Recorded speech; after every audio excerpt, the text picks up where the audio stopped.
હે હેલો જય ભીમ. સવારમાં નીકળી પડ્યા છીએ પાટણથી સ્ટેચ્યુ ઓફ યુનિટી જવા માટે. લગભગ 6:30 થયા છે અને સ્ટેચ્યુ ઓફ યુનિટી અહીંયાથી 321 કિલોમીટર દૂર છે. તો ચલો મળીએ સીધા ત્યાં જ.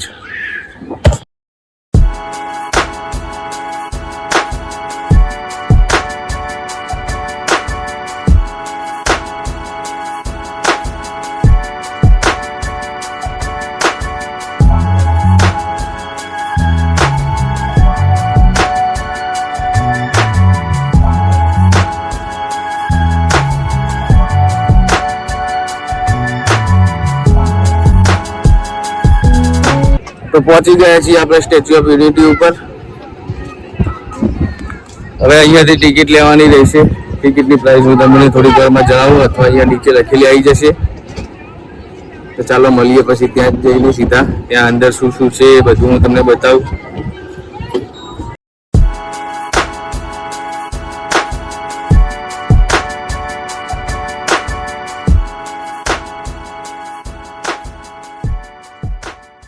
તો એન્ટ્રીમાં 2-3 જગ્યાએ ચેકિંગ કરાવીને આપણે આવી ગયા છીએ અંદર. પેલી 2 જગ્યાએ ટિકિટનું ચેકિંગ કરશે અને લાસ્ટમાં તમારું ચેકિંગ થશે.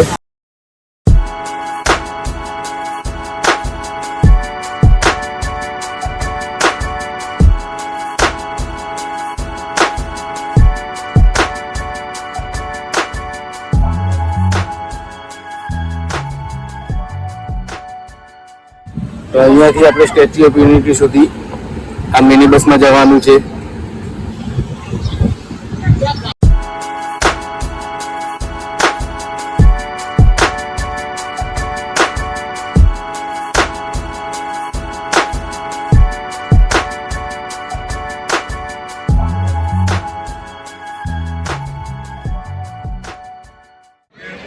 તો ફાઇનલી આપણે પહોંચી ગયા છે સ્ટેચ્યુ ઓફ યુનિટી સુધી અને તમે જોઈને ચકિત થઈ જશો કે આ મૂર્તિ કેટલી ઊંચી છે.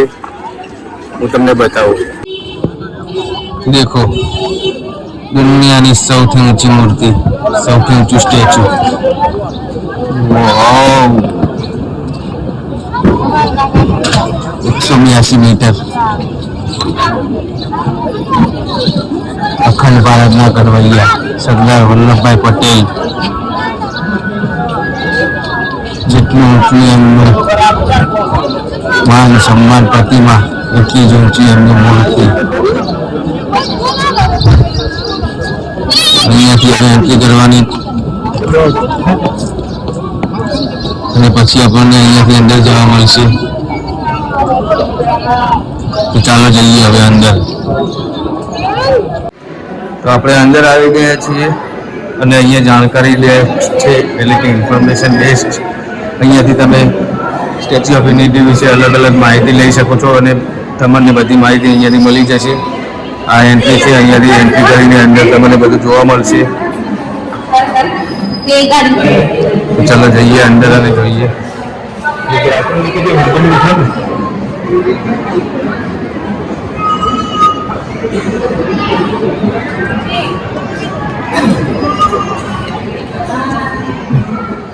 ગાઈસ, બહુ જબરદસ્ત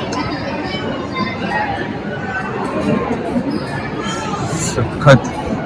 એમાં વચ્ચોવચ્ચ સરદાર પટેલનું ફેસનું સ્ટેચ્યુ અહીંયા મૂકવામાં આવેલું છે. તમે જોઈ શકો છો કેટલું વિશાળ લાગે છે. બાકી તમે લાઇટિંગ, ડેકોરેશન બધું તો જોઈ શકો છો કેટલું અદ્ભુત છે.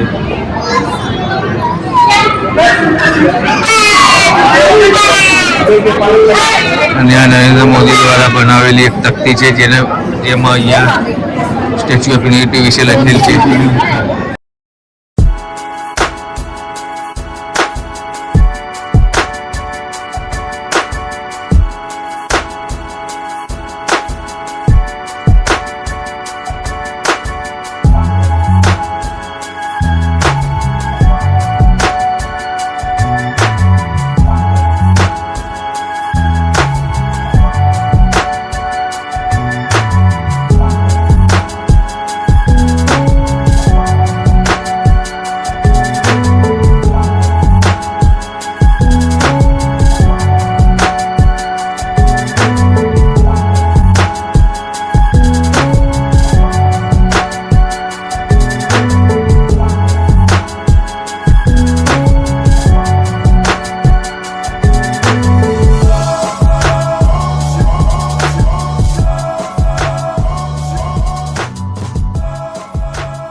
પહેલાં આપણે ખાલી 150 વાળી ટિકિટ લીધી હતી, તો એમાં ખાલી પગ સુધી જઈ શકાતું હતું. તો પાછળથી ટિકિટને અપગ્રેડ કરાવી, જેના 230 પ્લસ થયા, એટલે કે ટોટલ ટિકિટ 380 થઈ, જેમાં તમે સરદાર વલ્લભભાઈના ચેસ સુધી આવી શકો છો. અને અહીંયાથી જે વ્યૂ દેખવા મળશે તમને બહુ જોરદાર.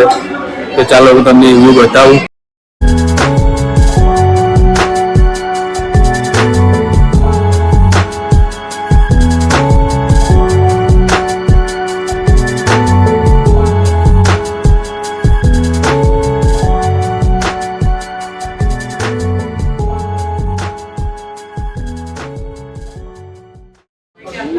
તો અત્યારે આપણે સરદાર પટેલના હૃદય એટલે કે ચેસ્ટ ઉપર છીએ, અને ત્યાંથી બધું તમે જેમ જોયું તેમ પૂરી નર્મદા નદી દેખાય છે, અને સરદાર સરોવર ડેમ પણ દેખાઈ રહ્યો છે.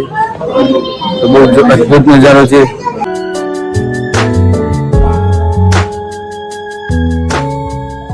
તમને સ્ટ્રક્ચર દેખાઈ રહ્યું છે, સ્ટેચ્યુ ઓફ યુનિટી કઈ રીતે શેના વડે બન્યું છે તેનો આધાર, પૂરેપૂરું સ્ટ્રક્ચર દેખાઈ રહ્યું છે અહીંયા.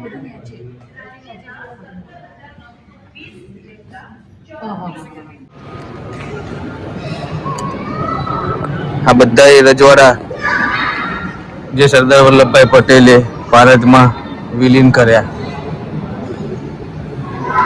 ભારત કા एकीकरण, યુનાઇટેડ ઇન્ડિયા, ભારતનું एकीकरण. ડિટેલમાં અહીંયા તમે વાંચી શકો છો.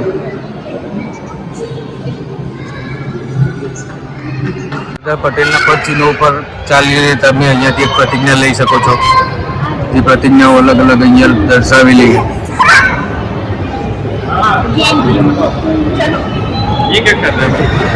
તમે તમારું નામ રજીસ્ટર કરીને પ્રતિજ્ઞા લઈ શકો છો. આ થિયેટર છે, તો ચાલો અંદર જઈને જોઈએ કે અંદર શું છે.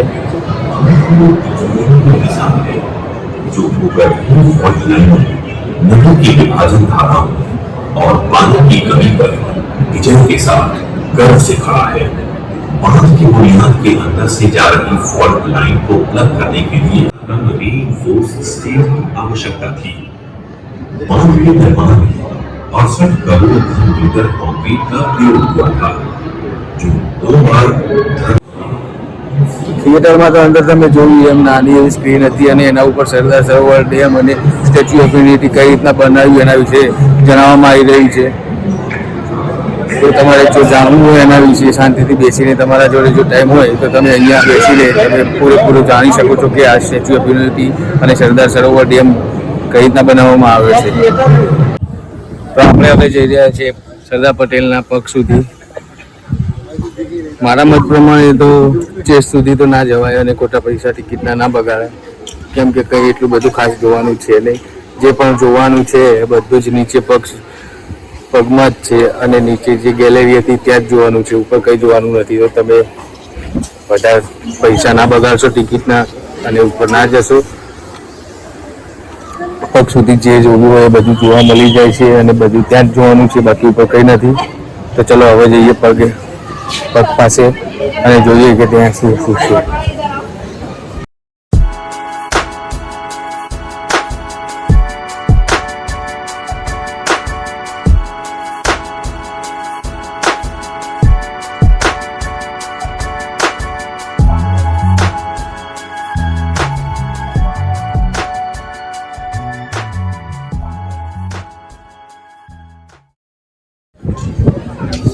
તો ગાઈઝ, એમના પગ સુધી આપણે પહોંચી ગયા છીએ, અને તમે જોઈ જશે કે પગ કેવડો મોટો છે.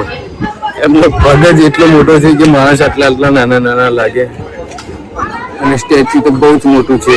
ઉપર સુધી દેખીએ તો આપણે એમનું ફેસ નહીં દેખાતું, એટલું ઊંચું સ્ટેચ્યુ છે. પગ બહુ મોટો છે, અને પગમાં માણસો એટલા નાના નાના લાગે છે, અને અદ્ભુત નજારો બહુ જોરદાર લાગી રહ્યું છે. બતાવી દઉં તમને, આ છે પગ. જો પૂરો કેમેરામાં બી જોયા છે.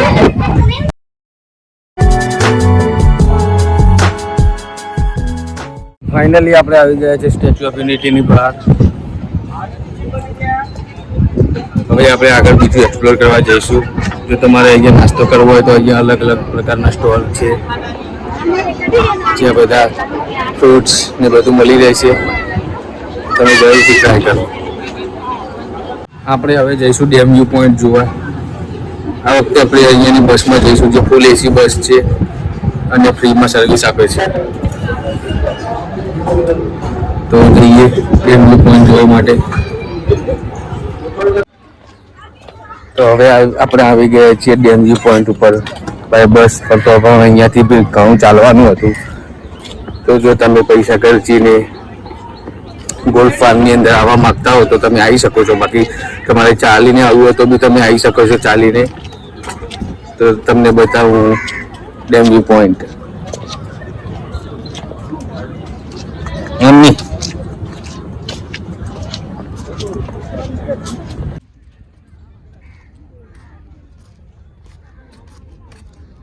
આ છે ડેમ વ્યૂ પોઈન્ટ. અહીંયાથી ચારે બાજુ મસ્ત પહાડો દેખાય અને વચ્ચોવચ આપણો ગુજરાતનો સૌથી મોટો ડેમ સરદાર સરોવર ડેમ.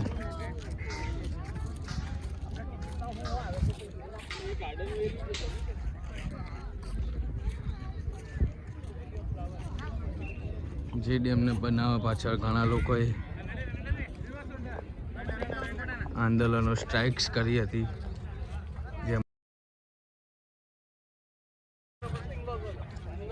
વગેરે જેવા લોકો હતા જેમને આ ડેમ ના બનાવવા પાછળ સ્ટ્રાઇક કરી હતી, પણ તે છતાં આ ડેમ બન્યો અને હાલ આ ગુજરાતની શાન તરીકે ઊભો છે.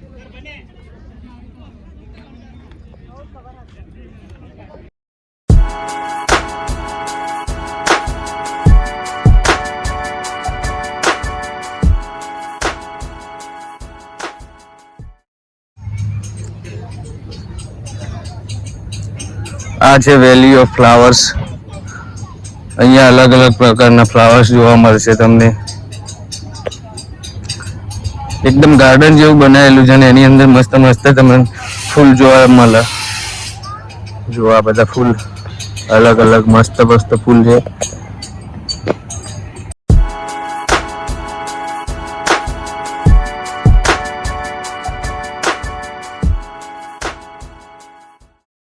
હવે આપણે જઈએ ભારત 1KD માં. આ રીતનું એન્ટ્રન્સ છે.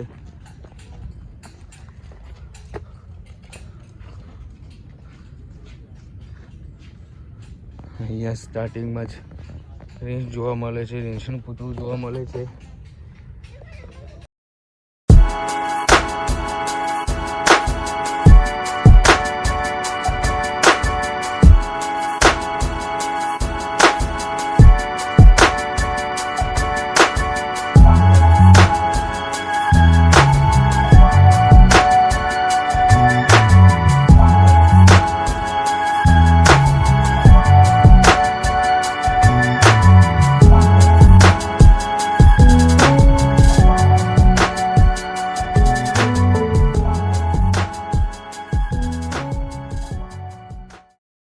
તો આજનો આપણો વ્લોગ આપણે અહીંયા જ પૂરો કરીએ છીએ. હજુ તો ઘણી બધી સાઇટ્સ ફરવા જેવી છે, પણ તેના પાછળ ઘણો ટાઈમ જાય એવો છે. લગભગ 1-2 દિવસ તો તમારે કાઢી જ દેવા પડે અને આપણા પાસે એટલો ટાઈમ નથી, કારણ કે આપણે સવારે 6 વાગ્યાના નીકળ્યા છીએ અને હજુ 5:30 થઈ ગયા અને હજુ સુધી આપણે ટ્રાવેલિંગ જ કરી રહ્યા છીએ. અહીંયા બધે ફરી રહ્યા છીએ એટલે હવે થાકી ગયા છીએ. તો હવે ઘરે જઈએ. હવે કોઈ બીજી વખત આવશું તો ફરીથી બીજી નવી નવી સાઇટ્સ તમને બતાવશું. ત્યાં સુધી ટાટા, બાય બાય, સી યા.